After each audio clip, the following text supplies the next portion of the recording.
Hello everyone, welcome back to my YouTube channel. In this video, I will explain you Elliott's method for numerical analysis of BSc third year student के लिए, जो कि बहुत easy way में और important problems के साथ में आई हूँ। इससे प्रीवियस वीडियो में मैंने इलियट्स मेथड की फर्स्ट क्वेश्चन लिया था, जो बहुत इंपॉर्टेंट है और आप जाके देख सकते हैं मेरे प्लेलिस्ट में न्यूमेरिकल एनालिसिस की। तो इस वीडियो में मैं problem number second and third दो प्रॉब्लम्स लेकर आई हूँ, जो कि बहुत इंपॉर्टेंट है एग्जाम के पॉइंट ऑफ व्यू से। तो देखते हैं इलियट्स मेथड को किस तरह से हम इसके क्वेश्चंस आते हैं उसे किस तरह से सॉल्व करते हैं, देखते हैं। ये हमेशा इलियट्स मेथड बाय नेम आता है।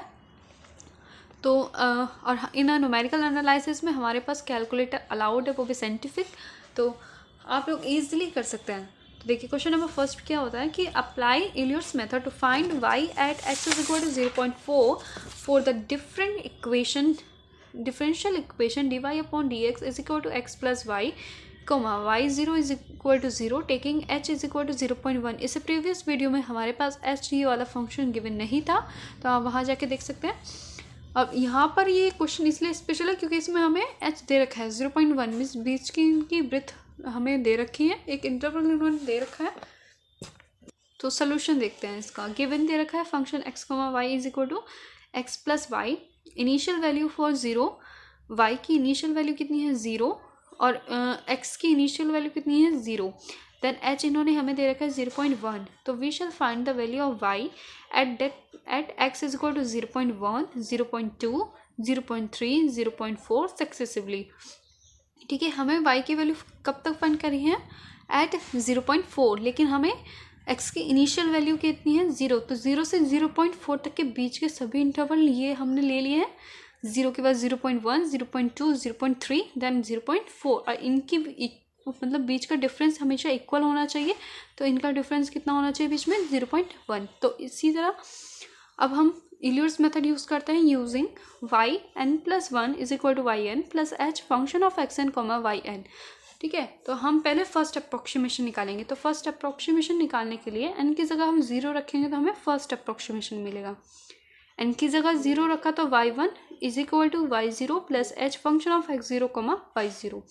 फंक्शन हमें क्या दे रखा है x प्लस वाई, तो हमें x की जगह 0 रखना है प्लस y की जगह 0 रखना है। देन वैल्यू रखते हैं। y0 हमारे पास क्या है, यहाँ पर y0 है हमारे पास 0। ठीक है, जो हमें क्वेश्चन में गिवन था। x0 कितना है 0, तो x0 भी हमारे पास कितना है 0। ठीक है, और y0 0, तो इस और h की वैल्यू कितनी है 0.1, तो ये तो 0 हो गया सभी। तो y फर्स्ट अप्रोक्सीमेशन क्या है हमारा 0। अब निकालेंगे सेकेंड अप्रोक्सीमेशन। सेकेंड अप्रोक्सीमेशन देखिए, अब हमें n की जगह 1 रखेंगे तो हमारा सेकेंड अप्रोक्सीमेशन मिलेगा। n की जगह 1 रखेंगे तो y1 हो जाएगा plus h function of x1 comma y1, तो is equal to y1 plus h x1 plus y1, क्योंकि हमारे पास फंक्शन है x प्लस वाई। तो अब x की जगह 1 रखेंगे, y की जगह भी 1 रखेंगे, तो x1 प्लस y1। अब y1 की वैल्यू कितनी है 0, जो भी हमने फर्स्ट अप्रोक्सीमेशन में फाइंड किया रही है, प्लस h कितना है 0.1, और फिर x1। अब x1 होगा हमारा ये, ठीक है, ये फर्स्ट वैल्यू होगी हमारी x1 की 0.1। ठीक, और y1 कितना है 0, तो सॉल्व करेंगे तो आंसर आएगा 0.01, मैंने यहाँ लिखा भी है।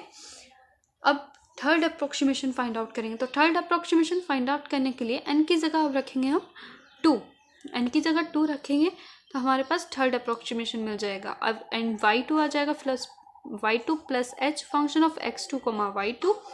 फंक्शन में हम रखेंगे x2 प्लस y2।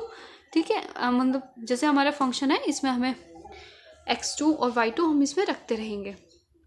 उसके बाद y3 की वैल्यू आ गई हमारे 0.031, जहाँ पर x2 क्या लिया है मैंने 0.2 और y2 हमारे क्या है 0.01, जो हमने ऊपर फाइंड किया है, और h है हमारा 0.1। तो इसे बाय कैलकुलेटर सॉल्व करेंगे तो आंसर आ जाएगा हमारा 0.031।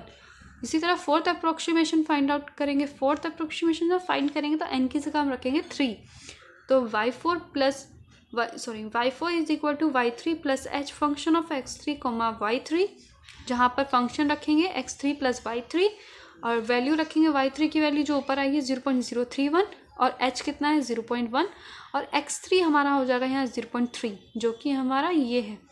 ठीक है, x3 ये 0.3, x की वैल्यू 0.3 रख दिया हमने। अब x3 की वैल्यू 0.3, y3 की वैल्यू 0.031। सॉल्व करेंगे तो हमारे पास y4 आ जाएगा 0.0641।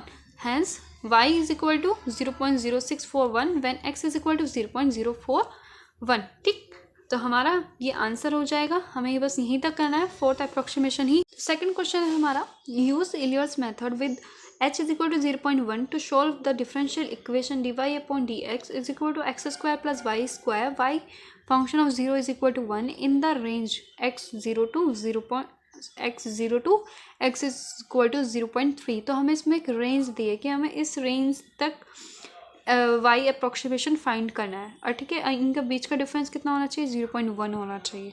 तो मैंने गिवन दे रखा है dy upon d x is equal to x square plus y square. ये हमारा फंक्शन हो गया x कोमा वाई के लिए। इनिशियल वैल्यू ऑफ x की कितनी है, 0, और y की इनिशियल वैल्यू कितनी है, 1। ठीक है, ये x की इनिशियल वैल्यू है, ये y की, और h इज इक्वल टू कितने है, 0.1। तो we shall find the value of y at x is equal to 0, फिर 0.1, 0.2 और 0.3। तो 0.3 तक के बीच का इंटरवल कितना हो गया, ये 0, 0.1, 0.2, 0.3। आप इस तरह से भी फाइंड कर सकते हैं, h is equal to xn minus x naught upon n। ठीक है, हमें मीन्स फोर्थ अप्रोक्सीमेशन तक फाइंड यूज़ करते हैं इलियर्स मेथड, जो कि होता है yn plus 1 is equal to yn plus h function of xn comma yn। First approximation निकालेंगे तो n की जगह हमें 0 रखेंगे, इसमें n की जगह 0 रखेंगे तो हमारे फर्स्ट अप्रोक्सीमेशन मिलेगा y1 is equal to y0 plus h function of x0 comma y0 plus h x function क्या है हमारे पास, x square plus y square. तो यहाँ पर हो जाएगा x0 2 square plus y0 2 square.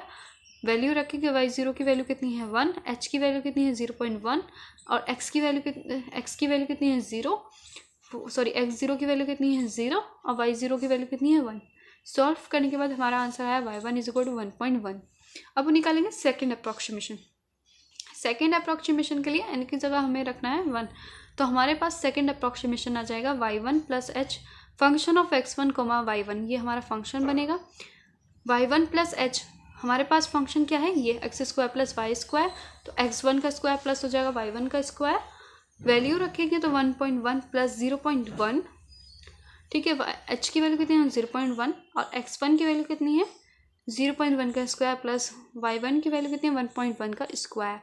तो y2 हमारे पास आ जाएगा 1.1 प्लस 0.1, और 0.1 का स्क्वायर करके खोलेंगे तो 0.01 प्लस 1.1 का स्क्वायर खोलेंगे तो 1.21। तो हमारे पास y2 आ गया, हमें सेकेंड अप्रोक्सीमेशन आ गया 1.222।